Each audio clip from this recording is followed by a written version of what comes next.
તો રામ રામ ને સતનમ સ્વાગત છે તમારું આજના આપણા નવા મસ્ત મજાના વ્લોગમાં. ચાલુ છે રવિવાર અને સવારમાં નાહી ધોઈને મસ્ત મજાના તૈયાર થઈને આમાં થઈ ગયા છે એકદમ કમ્પ્લીટ. અને ક્યાં જવાનું ખબર છે તમને? આજે તો જવાનું છે ભાઈ અમારા ગામડે. ક્યાં ગામડે તો એ હમણાં વ્લોગમાં તમને કહીશું, વ્લોગમાં બનાવી રહેજો બરાબર. પછી તો ગયા સમય ને ઘરેથી બેસી ગયા રિક્ષામાં, અને રિક્ષાવાળા કાકા કહેવાય ને એટલી સ્પીડથી ભગાવતા હતા, કારણ કે મેં એમને કીધું હતું 8 વાગ્યાની ટ્રેન છે, અમે જેમ બને વહેલા પહોંચાડી દેજો. મને કાકા કંઈ વાંધો નહીં, ફટાફટ મને પહોંચાડ દો બરાબર. અને કાકાએ ફૂલ સ્પીડમાં રિક્ષા પગાડી 5 મિનિટમાં પહોંચાડી દીધા અને બોટાદ રેલવે સ્ટેશનમાં. અને પછી તો રેલવે સ્ટેશનની ટિકિટ લઈને અમે તો પછી દાદરા ચડવા માંડ્યા, કારણ કે અમારી જે ટ્રેન છે એ પ્લેટફોર્મ નંબર 5 પર આવવાની હતી, અને એ પ્લેટફોર્મ નંબર હતું 2 દાદરા વટીની. એટલા માટે અમે ચડી ગયા ઉપર દાદરા ઉપર, ને પછી ધીરે ધીરે ઉતરવા માંડ્યા, કારણ કે આ ટ્રેન આવવાની છે એ અડધી કલાક મોડી. કારણ કે આજે રવિવાર છે અને વેકેશનનો ટાઈમ છે, એટલે બધા પબ્લિક આજે રવિવાર હોય એટલે બધા ફરવા જાય બરાબર. એટલે અડધી કલાક મોડી આવવાની, તો બેઠા બેઠા કરું હું તો મારા વાળ સેટ કરી નાખું, કારણ કે પવનના લીધે છે ને આડાવાળા થતા થઈ ગયા છે. અને 8 વાગ્યાને ફાઇનલી પછી છે ને ટ્રેને કરી લીધી એન્ટ્રી બોટાદ સ્ટેશનમાં. અને ટ્રેન શરૂઆતમાં ધીમે ધીમે એટલી આવતી હતી ને કે બધાને વોર્નિંગ આપતી હતી કે હું આવું છું ભાઈ, થોડોક આગળ આવ્યા દીજો બરાબર. બધાને આગળ કરીને પછી ટ્રેને પછી એન્ટ્રી મારીને પ્લેટફોર્મ ઉપર આવી ગઈ. ધીમે ધીમે સ્લો પડતી હતી. પછી તો કાંઈ વાંધો નહીં, ટ્રેનમાં બેસી ગયા ને અડધી કલાક પકડતા સીધા અમને અમારા ગામડે. ક્યાં ખબર છે? તો ભાઈ ધંધુકા. ધંધુકા અમારું ગામ નથી, મને અમારા ગામથી ધંધુકા જે 6 કિલોમીટર દૂર થાય. અમારું ગામ ધંધુકાથી 6 કિલોમીટર દૂર છે, એટલા માટે ધંધુકા મારે પેલા ને આવવું પડે. અને આ છે મારા ધંધુકાનું રેલવે સ્ટેશન. જો કે કહેવાય ને અત્યારમાં પબ્લિક પણ ફટાફટ સ્ટેશને ઉતરે છે ને ફટાફટ ભાગવા માંડ્યા વાહન તરફ, કારણ કે ગામડે જવાનું એટલે વાહન તો ગોતવું પડે. ફાઇનલી ગાઈસ અમે પહોંચી ગયા ધંધુકા, અમારા ગામ તરફ જવા માટે. ગામે અમારા ગામ તરફ જવાનું છે. ધંધુકા અમે આવી ગયા. અમારા ધંધુકાથી ગામ જે રહ્યું ને 6 કિલોમીટર આગું છે. અને અમે પ્લેટફોર્મ ઉપર એટલે અમે ધંધુકા પહોંચી ગયા. અમે હું અને અમારા મિસિસ. શું નામ તમારું મિસિસ? ઓકે, તમે ધંધુકા પહોંચી ગયા છે ને હવે અમારે જવાનું છે અમારા ગામ. 6 કિલોમીટર દૂર છે. જોકે અમને લેવા અમારા કાકા આવે છે, હજુ પહોંચી ગયા છે, પણ અમે એ તરફ હાલીને જ આવી છીએ અત્યારે. ઓકે, તો સામે ફાટક છે અને સામે રેલવે સ્ટેશન, અને પાટા પર હાલ્યા જઈએ ધીમે ધીમે. ઓકે, હું અને મારા મિસિસ બંને 6 કિલોમીટર આગળ મુજબ બૂટે દગો આપી દીધો છે. બૂટ પહેરીને નીકળો તો બૂટે અધ વચ્ચે દગો આપી દીધો. વિચારતો તો ચપ્પલ પહેરીને જવાનો, ચપ્પલ પહેરીને આવવાનો, પણ ચપ્પલ હાલતા હાલતા ન પહેર્યા, બૂટ પહેર્યા, બૂટે અધ વચ્ચે દગો આપી દીધો. અમને ગરીબી દેખીએ છે ના, બૂટ તૂટી જાવ પાછા લેવા પડશે, 300-400ની પાછી અડશે. કોઈ વાંધો નહીં, લઈ લેવું. પણ અત્યારે તો હવે ગામડે જઈ બતાવો તમને અમારું ગામ કેવું છે, શું છે, ક્યાં છે. અને ધંધુકા પહોંચવામાં થોડી 10 મિનિટની વાત ને કાકાને ફોન કરી દીધો કે અમને લેવા માટે આવજો. કાકા અમને લેવા માટે આવી ગયા છે. અને કાકા ગાડી તો પછી બગાડી પાઈ 60ની સ્પીડમાં, અને પછી તો એન્ટ્રી કરી દીધા અમને ગામડે. ગામ છે અમારું, તો નામ છે મસ્ત મજાનું ગુંજાર. અને આ છે અમારે ગુંજારની નાની અમથી ગલીઓ. જો ગામડાની ગલીઓ તો કહેવાય ને આવી તો હોય બરાબર. કોના ગામડાની ગલીઓ આવી છે થોડી કોમેન્ટ કરીને મને જરાક કહેજો.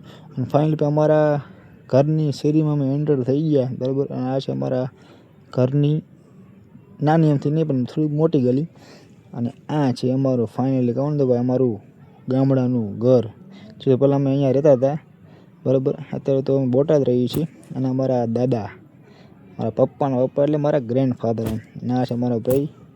કહેવાય છે ને કે હોના કરતાં ભાઈ વ્યાજ વધારે બધાને આલું હોય, એમ જ છે ભાઈ. આ જે જો કહું ને, આ તો અમારું 10 વર્ષ પહેલાં મકાન બનાવ્યું હતું. અને પછી તો અમે આવતા રહ્યા ભાઈ અમારા માતાજીના મઢે.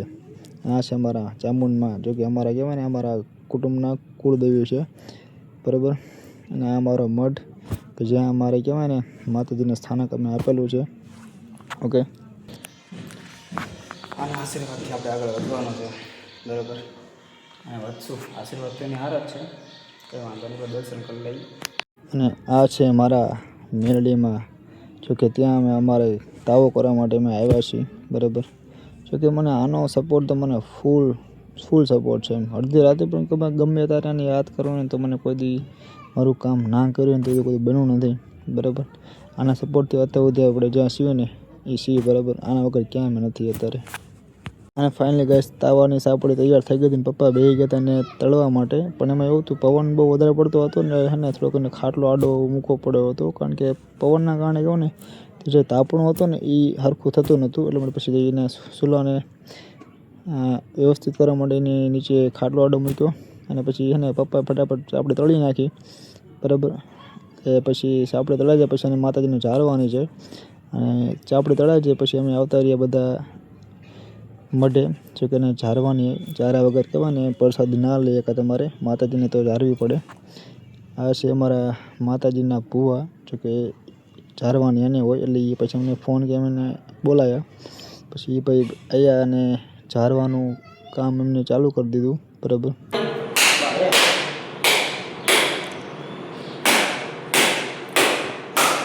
ચામુંડામાના મઢેથી અમે તાવો ઝારીને પછી આવી ગયા મેરડીમાના મઢે. જો કે આ જે છે વ્યક્તિ એ મેરડીમાના પઢિયાર છે. બરાબર, એને મારે મેરડીમાને 5 નાળિયેરનું તોરણ ચડાવવાનું હતું. એ તોરણ ચડાવી દીધું અને પછી હવે કહેવાય ને તો મેરડીમાને પણ હવે તાવો આપણે વધાવી દઈએ.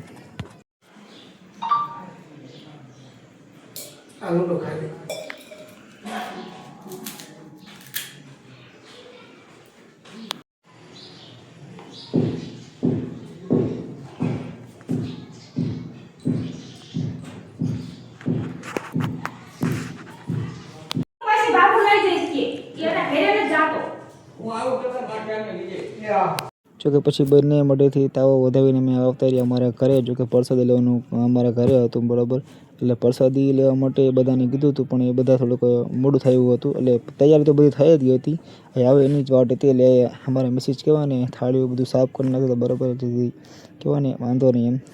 અને પછી તો બધા આવી ગયા અને બધાએ પ્રસાદી લેવા માટે બેસી ગયા. અમે તો પહેલાં બધાની ખાઈ લીધું હતું.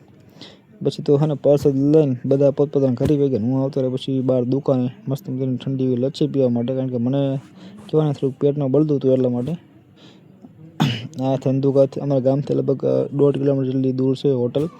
જો કે અહીંયા મસ્ત મજાની લચ્છી મળે છે. હું પછી અહીંયા લચ્છી પીવા માટે આવતો રહ્યો. લચ્છી બાકી હતી એક નંબર, વાત જવા દે એમ. હું તો લગભગ બેઠા ત્રણે પી ગયો, કારણ કે એવી લચ્છી હતી ને ઠંડક જ આપે. લચ્છી પીને પછી તો હું 3:30 થયા એટલે ઘરે આવતો રહ્યો, કારણ કે હવે મને ચડી હતી ઊંઘ, ત્યાં મને આવતી ગરમી.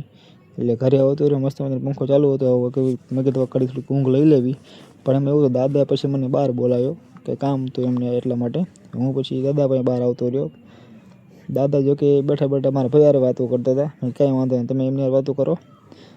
પછી કાકા બહારથી ઘરે આવ્યો તો અમારી માટે બધા માટે કોણ લેતા હોય. જોકે કાકા અમારું બહુ ધ્યાન રાખે છે, હકીકતમાં વાત જવા દે એમ. કે બધાના કાકા તો બધાનું ધ્યાન તો રાખતા તો ન રાખતા એવું બને નહીં. પછી ઘડીક થયું ને તો પપ્પા અને મમ્મીની બહારથી ઘરે આવ્યા. એ કંઈક બહાર ગયા હતા બેસવા માટે લોકોના ઘરે. એટલે એ આવ્યા પછી ઘરે.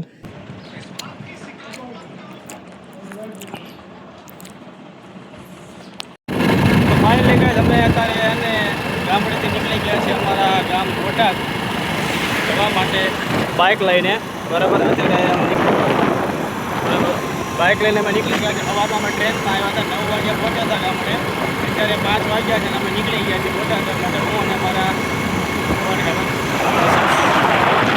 આવી છે અમે બોટાદ ગામ. તો તમે અમારું બતાવી દીધું.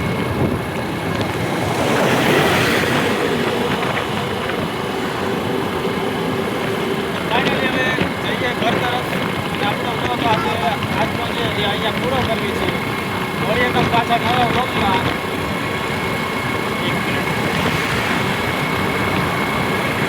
કાલે મળીએ પાછા નવા બ્લોગમાં.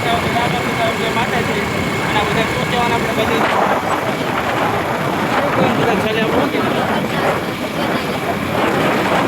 બરાબર. કાલે મળીએ પાછા નવા મસ્ત બધાના બ્લોગમાં. રામ રામ.